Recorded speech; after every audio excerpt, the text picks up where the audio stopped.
Yemen के Iran समर्थित हूतियों पर अमेरिका कहर बनकर टूटा है।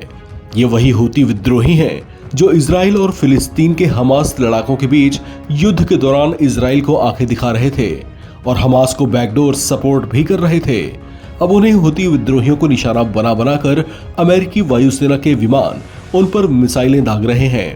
यमन में अमेरिका की ऐसी ताबड़तोड़ एयर स्ट्राइक में करीब 30 से 35 लोगों के मारे जाने और बड़ी संख्या में लोगों के घायल होने की खबर है।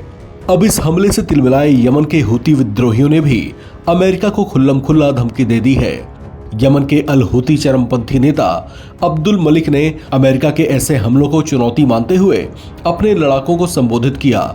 अपने भाषण में अब्दुल मलिक ने कहा कि अगर अमेरिकी राष्ट्रपति डोनाल्ड ट्रंप हमारी हिम्मत को ललकार रहे हैं तो हूती के लड़ाके उन्हें अपनी हिम्मत जरूर दिखाएंगे। धमकी भरे लहजे में उन्होंने कहा कि अगर अमेरिका यमन पर बम बरसाएगा तो लाल सागर में उनके जहाजों को हम भी नहीं छोड़ेंगे। उन्होंने कहा कि लाल सागर से होकर गुजरने वाले अमेरिकी जहाजों को हूती के लड़ाके नेस्ते नाबूद कर देंगे।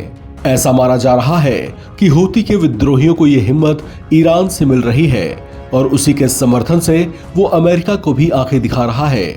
इसे समझते हुए अमेरिका ने ईरान से कड़े शब्दों में कह दिया है कि उसे तुरंत हूती विद्रोहियों को सहायता देना बंद कर देना चाहिए। इसे ईरान को अमेरिका की चेतावनी के तौर पर देखा जा रहा है। वहीं यमन पर अमेरिका ने जो एयर स्ट्राइक किए हैं उसके पीछे उसने यमन के रेड सी में बाब अल मंदब स्ट्रेट में इंटरनेशनल शिपिंग को सुरक्षित करने को बताया है। अमेरिका का कहना है कि इस रीजन में हूती विद्रोही लगातार उसके लिए चुनौती खड़ी कर रहे थे।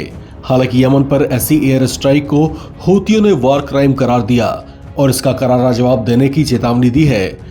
हूती के प्रवक्ता मोहम्मद अब्दुल सलाम ने अमेरिका के दावों को झूठा करार देते हुए हमलों को इंटरनेशनल ओपिनियन को गुमराह करने की कोशिश बताया और इस बात से इनकार किया कि वे अल बाब मंदब स्ट्रेट में इंटरनेशनल शिपिंग को प्रभावित कर रहे हैं। उन्होंने दावा किया कि यमन द्वारा घोषित समुद्री नाकेबंदी सिर्फ इजरायली नेवी शिप्स तक सीमित है और इसका मकसद गाजा के लोगों तक मानवीय सहायता पहुंचाना है।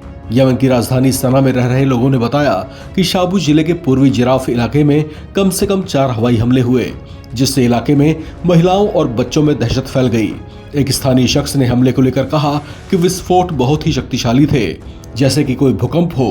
दरअसल नवंबर 2023 में हूतियों ने इंटरनेशनल शिपिंग पर 100 से ज्यादा हमले किए थे, जिससे वैश्विक व्यापार प्रभावित हुआ था, जबकि वे हमास के लड़ाकों का भी साथ दे रहे थे ताकि इजराइल से लड़ाई में उन्हें मजबूती मिल सके। इस तरह से वे अमेरिका के रडार पर पहले ही आ गए थे। तभी से संभावना बनी हुई थी कि अमेरिका हूती विद्रोहियों को सबक जरूर सिखाएगा, जो कि अब इस तरह के स्ट्राइक के तौर पर दिखाई भी दिया। इस खबर में फिलहाल इतना ही। बाकी अपडेट्स के लिए आप बने रहें NBT ऑनलाइन के साथ।